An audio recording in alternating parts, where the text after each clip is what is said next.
దండగన్న చంద్రబాబు రైతులకు ఏం మేలు చేస్తాడంటూ వైసీపీ నేత మాజీ మంత్రి పెద్దిరెడ్డి రామచంద్రారెడ్డి ఆగ్రహం వ్యక్తం చేశారు. చిత్తూరు జిల్లా పుంగనూరులో పర్యటించారు. ఈ సందర్భంగా మీడియాతో మాట్లాడుతూ కోట్ల రూపాయల చిత్తూరు జిల్లాలో టమోటా రైతులు నష్టపోయారన్నారు.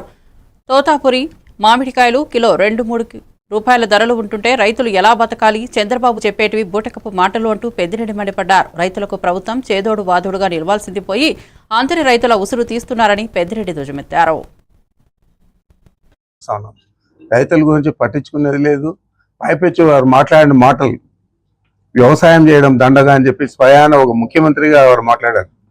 మరి ఇలాంటి ముఖ్యమంత్రి ఈ రాష్ట్రాన్ని పరిపాలిస్తామంటే ఇంకా రైతులకు ఏ విధంగా గిట్టుబాటు ధరలు దొరుకుతాయి, రైతులు ఏ విధంగా వ్యవసాయం చేస్తారు?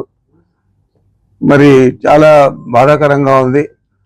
మన రాష్ట్రంలో దాదాపు 70% పైన వ్యవసాయం మీద ఆధారపడే కుటుంబాలు ఉన్నాయి. వ్యవసాయం మీద జీవించే రైతులు ఉన్నారు. మనకు కావాల్సిన భూములు ఉన్నాయి.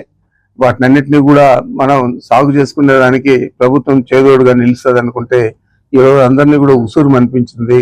మరి ఈ యాత్రలకు వాళ్ళు ఏదైనా పలకరించే దానికోసం జగన్మోహన్ రెడ్డి గారు పోతామంటే దానికి రకరకాల అడ్డంకులు, రకరకాల కేసులు పెట్టడం, అక్కడ ఉన్న వైఎస్ఆర్ కాంగ్రెస్ పార్టీ కార్యకర్తలను వేధించడం, ఇవన్నీ కూడా చేస్తూ ఉన్నారు. మరి ఇవన్నీ చేయాల్సిన అవసరం ఏముంది? మీరు గిట్టుబాటు ధర ఇవ్వండి. ఆ గతంలో టమాటా రైతులకు కూడా మనం చూసాం. మదనపల్లిలో కానీ మన జిల్లాలో ఏడు కూడా ప్రభుత్వం టమాటాలు కొని రైతులంతా కూడా ఆదుకున్నది రేట్లు లేనప్పుడు. మరి ఈరోజు టమాటాలు కొనే పని లేదు, మ్యాంగో కొనే పని లేదు, మామిడికాయలు కొనే పని లేదు.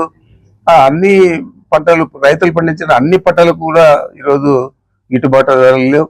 గతంలో మనం చూసాం రైతులందరూ కూడా క్రాప్ హాలిడే అని పెట్టారు.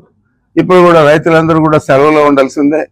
ఈ సెలవులు 4 సంవత్సరాలు కంటిన్యూ కావాల్సిందే తప్ప రైతులకు మనం చేయూతనిద్దామని చెప్పి ఆలోచించే ప్రభుత్వం కాదు ఇది.